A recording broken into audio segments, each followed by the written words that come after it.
किसी भी घटना पर कोई बयान यूं ही गैर जिम्मेदारी से नहीं देना चाहिए। पूरे घटना की जांच चल रही है। सरकार की तरफ से तो स्पष्ट है कि चाहे जो भी दोषी होंगे, जिनका दोष प्रमाणित होगा वो बख्शे नहीं जाए।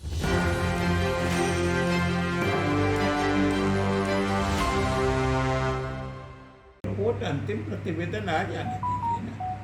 अभी देख नहीं रहे हैं, जब लोगों के तरफ से कुछ आरोप लगाए जाते हैं, लेकिन जब सच्चाई सामने आती है तो बात ही कुछ दूसरी निकल जाती है। वैसी हालत में किसी भी घटना पर बिना सारे तथ्यों को समझे, सच्चाई का पता लगाए कोई बयान यूं ही गैर जिम्मेदारी से नहीं देना चाहिए।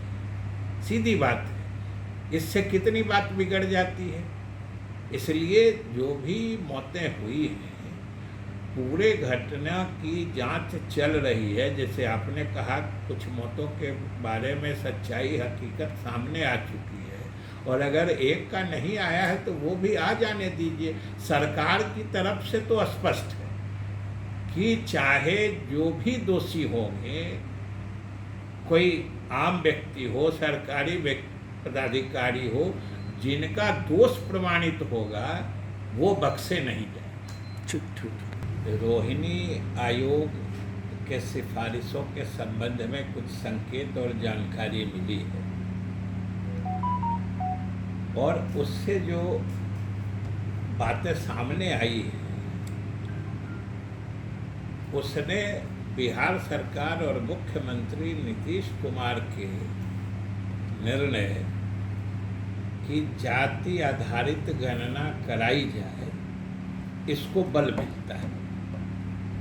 क्योंकि रोहिणी आयोग का गठन मोदी सरकार ने ही 2017 में जो अन्य पिछड़े वर्ग हैं, उनके विभिन्न जातियों के बीच आरक्षण के लाभ किस तरीके से मिले हैं अलग अलग जातियों में, उसके अध्ययन के लिए ये आयोग बनाया गया था। और उन्होंने जो निष्कर्ष निकाला है, आयोग के रिपोर्ट में जो बातें प्रकाश में आई हैं, उसके हिसाब से ये इनका फैलाव विभिन्न जातियों में, आरक्षण के लाभ का फैलाव विभिन्न जातियों में न्याय संगत नहीं है। इसलिए आयोग ने पिछड़े वर्गों को भी 4 उपवर्ग या सब कैटेगरी बनाने का सुझाव दिया है, और जो 27% का आरक्षण है उसको भी उसने चारों श्रेणियों के लिए अलग अलग प्रतिशत निर्धारित करने की सिफारिश की है। क्योंकि कई जातियां ऐसी हैं जिनको कहीं भी किसी स्तर पर लाभ नहीं मिल पाया है। तो आखिर प्रश्न ये उठता है कि अगर अलग अलग सभी जातियों की सामाजिक और आर्थिक स्थिति का अध्ययन या आकलन या गणना सरकार के पास उपलब्ध नहीं रहेगी, तो फिर आरक्षण का लाभ भी विभिन्न जातियों के या विभिन्न समूहों के हर जाति तक फैलाने का काम कैसे सरकार कर पाएगी।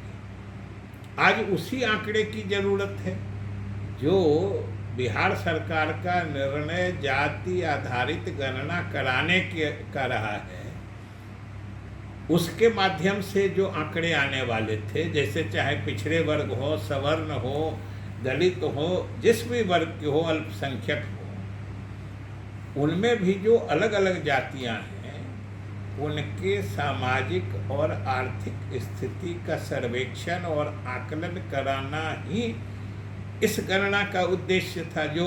और हम लोगों ने तो मुख्यमंत्री के नेतृत्व में हमारा प्रतिनिधि मंडल प्रधानमंत्री जी से भी मिला था, और उनसे भी अनुरोध किया था कि उसको वो चाहे तो पूरे देश में कराएं।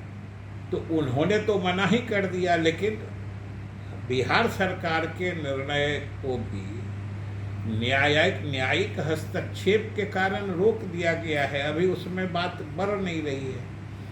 लेकिन रोहिणी आयोग के रिपोर्ट के जो संकेत मीडिया में आए हैं, उससे तो बिहार सरकार और मुख्यमंत्री के निर्णय की जाति आधारित गणना होनी चाहिए, इसकी न सिर्फ पुष्टि होती है बल्कि इसको बल मिलता है। और अब केंद्र सरकार को चाहिए कि शीघ्र से शीघ्र रोहिणी आयोग की सिफारिशों को सार्वजनिक करे और उसको सही ढंग से क्रियान्वित करने के लिए जाति आधारित गणना, जो बिहार सरकार का निर्णय है, या केंद्र सरकार करे तो जाति आधारित जनगणना ही पूरे देश में कराए। इसकी केंद्र सरकार को पहल करनी चाहिए, जिससे कि विभिन्न जातियों के वैसे वर्ग या वैसी जातियां जो आरक्षण रहते हुए भी आरक्षण का लाभ नहीं ले पाती हैं, उन तक आरक्षण का लाभ पहुंचे। ये एक संकेत है बिहार सरकार के निर्णय को सही साबित कर रही है। और ये देरी अब समझ में भी बात नहीं आ रही है। कुछ तो कोविड के कारण कि इसमें हुआ, फिर मालूम हुआ था कि 22 के मध्य या अंत तक निश्चित शुरू हो जाएगा, वो भी नहीं शुरू हो रहा है। ये तो केंद्र सरकार की दुविधा या केंद्र सरकार की असमंजस या अनिर्णय की स्थिति को दर्शाता है। नहीं तो सेंसस जो समझिए कि 10 साल में होना ये बाध्यता है, उसको भी लगातार सरकार आगे बढ़ा रही है। और हम लोगों ने तो नीतीश कुमार जी के नेतृत्व में आग्रह किया था कि 2021 वाली जनगणना ही जाति आधारित की जाए, जिसके लिए हम लोगों ने मतलब मुख्यमंत्री के नेतृत्व में सर्वदलीय प्रतिनिधि मंडल भी मिला था प्रधानमंत्री महोदय से, और उसमें भी हम लोगों ने रोहिणी आयोग की जो सिफारिशें आने वाली थी, उसके जो संकेत मिल रहे थे कि पिछड़े वर्गों का भी उपवर्गीकरण होगा, इसकी भी चर्चा हुई थी। और इसके लिए तो फिर अलग अलग जातियों के सामाजिक आर्थिक स्थिति का आकलन अत्यंत आवश्यक है, जो इस तरह की गणना का लक्ष्य होता है।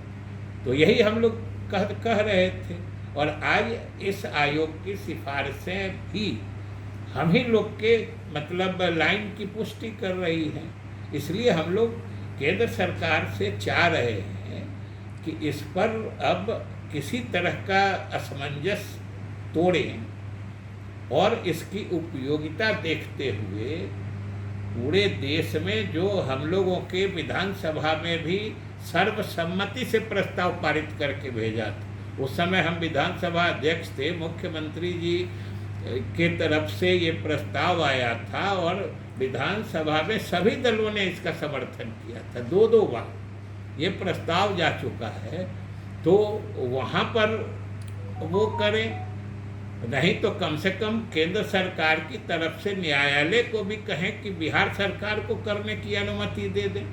हम लोग तो काफ़ी काम आगे बढ़ा चुके हैं और न्यायिक हस्तक्षेप से हम लोग का मामला रुक गया है। नहीं तो बिहार सरकार तो हर हाल में जाति आधारित गणना कराना चाहती है, और ये बिहार के वैसे गरीब लोग या गरीब लोगों की वैसी जातियाँ जो आरक्षित वर्ग में होते हुए भी आरक्षण का लाभ नहीं ले पाती हैं, वैसे लोगों के लिए भी हितकर होगा। तो सेंसस को लेकर के चिट्ठी वगैरह लिखिएगा सर आप लोग, चूंकि अब 12-15 बिल्कुल, साल वो हो तो गए। हम लोग तो अपने तरह जब उन्होंने